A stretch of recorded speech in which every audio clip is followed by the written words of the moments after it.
ये आकाशवाणी रायपुर है। छत्तीसगढ़ी समाचार बुलेटिन के संग धर्मेंद्र दुबे के जय जोहार। आज के प्रमुख समाचार।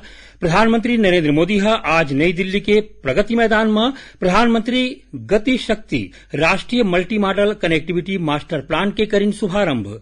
राज्यपाल अनुसुईया उइके आज राजभवन में राखे गए एक कार्यक्रम में स्वर्णिम विजय मशाल के सम्मान करीन और कोयला मंत्री प्रहलाद जोशी के आज छत्तीसगढ़ दौरा।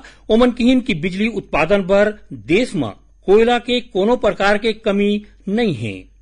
अब समाचार विस्तार ले। प्रधानमंत्री नरेंद्र मोदी आज नई दिल्ली के प्रगति मैदान में प्रधानमंत्री गति शक्ति राष्ट्रीय multi modal connectivity master plan के शुभारंभ करीन और संगे संग भारतीय व्यापार संवर्धन संगठन में नवा प्रदर्शनी परिसर के घलो उद्घाटन करीन। पीएम गति शक्ति नेशनल मास्टर प्लान के तहत रोड ले लेके रेलवे तक और हवाई जहाज ले लेके खेती तक के आने मंत्रालय के विभाग मन ला एखर ले जोड़े जाथे। प्रधानमंत्री यकीन है कि ये मास्टर प्लान ले सरकारी कामकाज ला सरल बनाया जाही। केंद्रीय मंत्रिमंडल सरकारी और प्राइवेट क्षेत्र के 100 ठिन स्कूल मन ला सैनिक स्कूल सोसाइटी ले जोड़े के मंजूरी दे दे है। ए स्कूल ला विशेष स्कूल के रूप में चलाया जाही और अभी के सैनिक स्कूल ले अलग होही। शैक्षणिक 2022-23 ले ऐसन 100 स्कूल मन में 6वीं कक्षा में करीबन 5000 छात्र मन ला प्रवेश दे के संभावना है।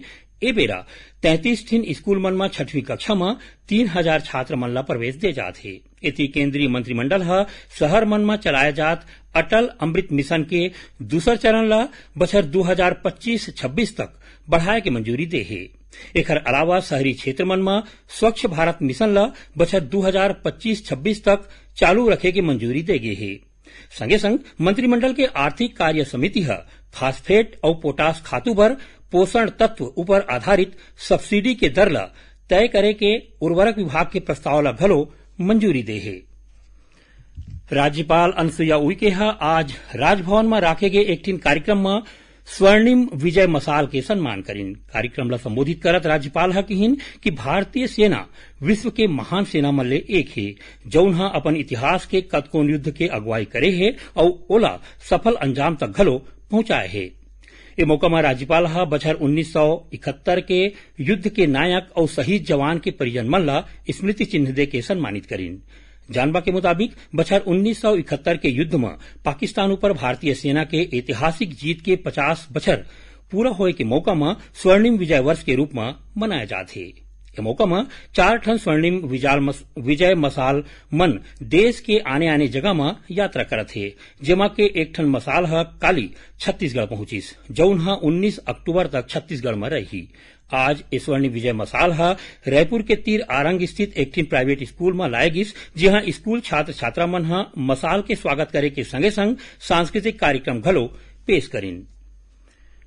कोयला मंत्री प्रहलाद जोशी यकीन है कि बिजली उत्पादन पर देश में कोयला के कोनो प्रकार के कमी नहीं है। पाछू दिन ले देश में बिजली संकट और कोयला के कमी लले के होवत गोटबात ऊपर कोयला मंत्री ये बात कहिन। कोयला मंत्री आज SECL में अवैया कोयला खदान के निरीक्षण करे बर बिलासपुर पहुंचिन। ओमन कहिन कि देश में बिजली उत्पादन बर जतका कोयला की जरूरत है उतका सरलग मिलत है। कोयला मंत्री SECL के मेगा प्रोजेक्ट दीपका गेवरा और कुसमुंडा के घलो दौरा करीन, जेकर बाद ओमन SECL के अधिकारी और कर्मचारी मन संग समीक्षा बैठक लीन। छत्तीसगढ़ी समाचार बुलेटिन आप मन आकाशवाणी रायपुर ले सुनत हो। छत्तीसगढ़ के खबर ले है आपके वास्ता और खबर के विश्वसनीयता ले है हमार वास्ता। आकाशवाणी समाचार रायपुर के प्रादेशिक समाचार बुलेटिन के संगे संग हमार समसामयिक कार्यक्रम आप रेडियो के संग अपन मोबाइल में घलो सुन सकत हो। आकाशवाणी समाचार फेसबुक, ट्विटर और यूट्यूब में घलो हावय। हमार फेसबुक पेज हरे Chhattisgarh news on AIR, Twitter handle CGAIR news और हमार यूट्यूब चैनल हरे छत्तीसगढ़ AIR न्यूज। तो अब रेडियो के संगे संग आपके मोबाइल के माध्यम ले हम आप तक पहुंचत हन। छत्तीसगढ़ के हर खबर पर सुनत रहो आकाशवाणी समाचार। अब आगू बाढ़बो बाँचे समाचार को थी। कवर्धा शहर में पाछू दिन दू गुट के बीच हुए विवाद के बाद स्थिति अब सुधरत है। जिला कलेक्टर शहर में लगे कर्फ्यू के बेरा में 2 घंटा के छूट दे है। अब शहर के जम्मो दुकान और बाजार बिहनिया 9 बजे ले संझा 5 बजे तक खुला रही। पहली एबेरा मंझनिया 3 बजे तक राखे गे रही। शहर के लोगन मन संझा 5 बजे ले 7 बजे तक जरूरी काम पर निकल सकते हैं। ए दौरान ओमल्ला अपन परिचय पत्र रखना जरूरी होही। शहर के जम्मो सीमा अभी बंद हवै। पत्र सूचना कार्यालय पीआईबी रायपुर और अहमदाबाद के संग आज रायपुर में एक भारत श्रेष्ठ भारत अभियान के तहत छत्तीसगढ़ की जीवंत संस्कृति विषय ऊपर वेबिनार राखेगी। एमा छत्तीसगढ़ और गुजरात के मीडियाकर्मी, गैर सरकारी संगठन के कार्यकर्ता, सांस्कृतिक दल के लोक कलाकार और महाविद्यालय के संगे संग स्कूली छात्र छात्रा मन शामिल हुईन। वेबिनार के मुख्य वक्ता डॉक्टर सुशील त्रिवेदी कहिन कि छत्तीसगढ़ के संस्कृति 12,000 साल जुन्ना हरै। ओमन कहिन कि छत्तीसगढ़ कला और संस्कृति के गढ़ हरै। वेबिनार में पीआईबी अहमदाबाद के अपर महानिदेशक धीरज काकड़िया, पीआईबी रायपुर के अपर महानिदेशक अभिषेक दयाल और सहायक निदेशक सुनील कुमार तिवारी आए रहिन। आजादी के अमृत महोत्सव में आज कोंडागांव में उर्वरक जागरूकता कार्यक्रम और कृषि वैज्ञानिक परिचर्चा राखेगी। कार्यक्रम में किसान मन ला माटी की गुणवत्ता ला बनाए रखे बर खातू और जैविक खाद के बने ढंग ले प्रयोग करे के बारे में जानवा देगी। संगे संग केचुआ खाद के उत्पादन ला बढ़ावा दे ऊपर जोर दीस। आज शारदीय नवरात्रि के महाअष्टमी हरै। ए मौका में देश के संगे संग प्रदेश के कतकोन जगह में हवन पूजन के कार्यक्रम भक्तिभाव के संग चलत है। आज के दिन महागौरी के रूप में शक्ति के उपासना करे जाथे। मंदिर और दुर्गा पंडाल के संगे संग 9 दिन तक उपास रखैया श्रद्धालु मन कन्या भोज घलो करावत है। मुख्यमंत्री भूपेश बघेल प्रदेश के लोगन मन ला अठवाही और महानवमी के बधाई और शुभकामना दे हवै। 15 अक्टूबर के दशहरा के पर्व मनाए जही। एसो घलो कोरोना संक्रमण ला देखत प्रदेश में आने जिला के प्रशासन डहार ले दिशा निर्देश जारी करे गे है।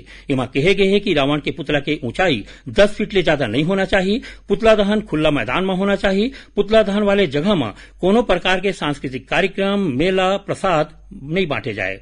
एकर अलावा डीजे और बैंड पार्टी ऊपर घलो रोक लगाए गे है। छत्तीसगढ़ ले दक्षिण पश्चिम मानसून के विदाई हो गए है। मौसम विभाग ले मिले जानवा के मुताबिक एक ठिन ऊपरी हवा के चक्रवाती घेरा पूर्व मध्य बंगाल के खाड़ी और ओखर तीर तखार में स्थित है, जेकर प्रभाव ले अवैया 24 घंटा में एक ठिन कम दबाव के क्षेत्र पूर्व मध्य बंगाल के खाड़ी में बने के संभावना है, जेकर असर ले काली दक्षिण छत्तीसगढ़ के 1-2 जगह में हल्का ले मध्यम वर्षा होए के संभावना है। बस्तर संभाग में पुलिस डहार ले राज्य सरकार के कतकोन कल्याणकारी योजना और विकास काम ला आम लोगन मन तक पहुंचाए के उद्देश्य ले बस्तर ता माटा अभियान चलाए जाथे। उहे के गोंडी भाषा में बस्तर ता माटा के मतलब होथे बस्तर के आवाज। ये अभियान के तहत पुलिस और सुरक्षा बल मंडहार ले वनांचल जगह में मड़ई, मेला, प्रदर्शनी और स्टॉल लगा के उहे के लोगन मन ले सोझे मिल के राज्य सरकार के योजना मन के जानबा दे जाथे। बस्तर रेंज के पुलिस महानिरीक्षक सुंदर राज पी बताइन कि ये अभियान पुलिस और जनता के बीच संबंध ला जोड़े में बड़का भूमिका निभावत है। अवैया बेरा में ऐसने ढंग ले औ नवा कार्यक्रम करे जाही। दुर्ग में एक जिन बैंक कैशियर ले दिन दहाड़े 15 लाख रुपया के लूट के मामला आगुआ है। जानवा के मुताबिक दुर्ग के मोहन नगर में इंडियन बैंक के कैशियर आज 15 लाख रुपया ले भरे बैग लेके एक दिन दूसर ब्रांच में जावत रहीन। यही दौरान करीबन 4 जिन लोगन मन कैशियर के हाथ ले बैग ला झटक लीन। पुलिस मामला दर्ज करके आरोपी मन ला खोजत है।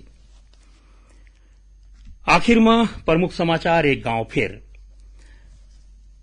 प्रधानमंत्री नरेंद्र मोदी आज नई दिल्ली के प्रगति मैदान में प्रधानमंत्री गति शक्ति राष्ट्रीय multi modal connectivity master plan के करीन शुभारंभ।